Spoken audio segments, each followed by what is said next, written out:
channel. Our topic for today is about logic, introduction to it. The introduction to philosophy. According to Socrates, philosophy started from a simple process called wondering.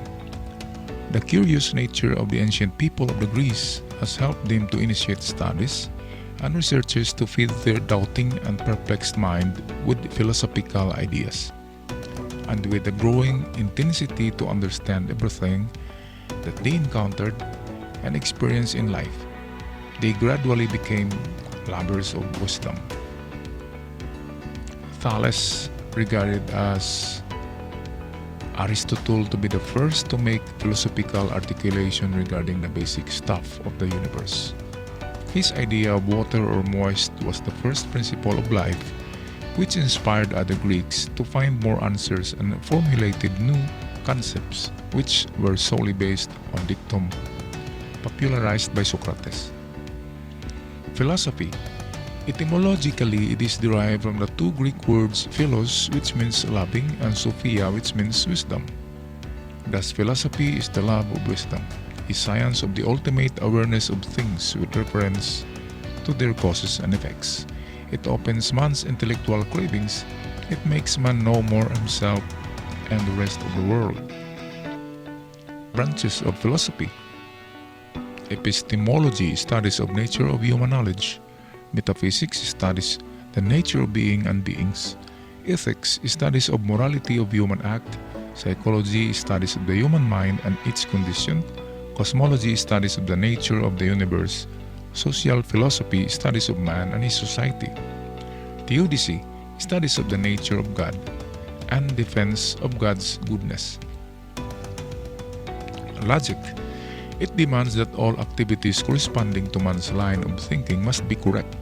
But the correctness or incorrectness of thinking is not the sole concern of logic, but also the rules and guidelines that go with it. The history of logic. Aristotle, regarded as the father of logic, he became successful in separating logic from the totality of philosophy. His 6 treatises, which were collectively known as the Organon, became the Bible for logical study during the medieval and up to the modern times. Aristotle's legacy extended all the way to the writings of his student named Theophrastus of Lesbos. Theophrastus of Lesbos, he added a treatise entitled Hypothetical Reasoning. Porphyr was the Neo-Platonist who wrote an introduction to the categories of Aristotle, which is sometimes referred as isagoge. Boethius translated the Organon of Aristotle from Greek to Latin. As such, he's made a profound influence of the medieval study of logic. Other proponents of Aristotelian logic worthy of mentioning were Avicenna and Averroes, who both wrote some of the commentaries about the nature of traditional logic. Saint Thomas Aquinas, most influential figure in connection to the development of logic. He was named as the angelic doctor of the church. He introduced the logical ideas of Aristotle to the Christian world. Francis Bacon and John Stuart Mill made some negative criticism regarding the traditional logic of Aristotle. They both claim that Aristotle's logic is outdated and is needed to be facelifted. Novum Organum is a manifestation of Bacon's criticism to Aristotelian logic. Bacon introduced a new tool for rational mind, which is called inductive reasoning, which he referred to as scientific method. Mill, through his work entitled System Logic, made an explanation by using the same kind of reasoning and eventually provided the empirical sciences with sets of formula and criteria to serve their purpose. Pedagogical nature of logic. Logic as a branch of philosophy is considered by many to be the foundation of philosophy, since its function is to retain the thinking of mind toward the formulation of arguments necessary for the study of their coherence, truthfulness, and validity. Logic guides the mind toward the attainment of correct and valid inferences.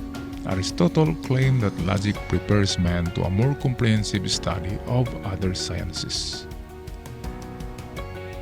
Objects of logic. Material object refers to the content of the mind known as the thought. Everything that the mind grasps, whether sensible or intelligible, is connected to the material object of logic. Formal object refers to the correctness of the thought. The mind, in its desire to study the correctness of the thought, ultimately will succumb to the scrupulous study of logical analysis. Structures of logic under mental operation: simple apprehension, judgment, and reasoning. Under mental product, concept, enunciation, and argument. External sign, term, proposition, and syllogism. Logic as the art of the art. Bakuber claims that logic is the art of the art. Perpendicular to his principle is the thought that the art deals with basic skills, as in making a chair or table, or much more complex manner erecting a building or painting a scenery. If art concerns with skills, then logic is an art, since it deals with correct use of inferential thinking by following the rules and principles that go with it. Logic as science. If science is understood to be systematized body of knowledge, then logic is the science of science, since it presents some principles which are necessary for the attainment of the correct and valid inferences in systematic way. Thank you so much, guys, and don't forget to subscribe and share our videos, and don't forget also to answer questions at the end of this video. Okay, here are some questions for you guys to answer. What is logical, or what is logic in critical thinking? And what are the 5 critical thinking questions? What is good critical thinking topics? And how do you use your logic in critical thinking? What is logic with example? What are some examples of critical thinking? Okay, and you can write all your questions on a white bond paper, and you send your answers, the picture or the JPEG, into our email in our Google Classroom, and keep the hard copy in the brown envelope, compiled it, and it is to be collected on after the midterm exams. Okay, thank you so much. I'll see you on our next topic.